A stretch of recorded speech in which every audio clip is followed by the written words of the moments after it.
A new lawsuit has been filed by a man left severely burned after last month's massive pipeline explosion at the Corpus Christi ship channel. In the court documents, the victim, Jose Cantu, was working on the Wayman L. Boyd as a seaman when the vessel clipped a propane pipeline in the channel's inner harbor, blowing up the pipeline and catching fire to the vessel.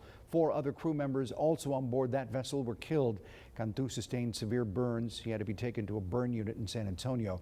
The lawsuit alleges the company that owned the vessel, Orion, failed to adequately plan the job, identify the pipeline in question, and warn the crew of the Wayman L. Boyd about the pipeline in question.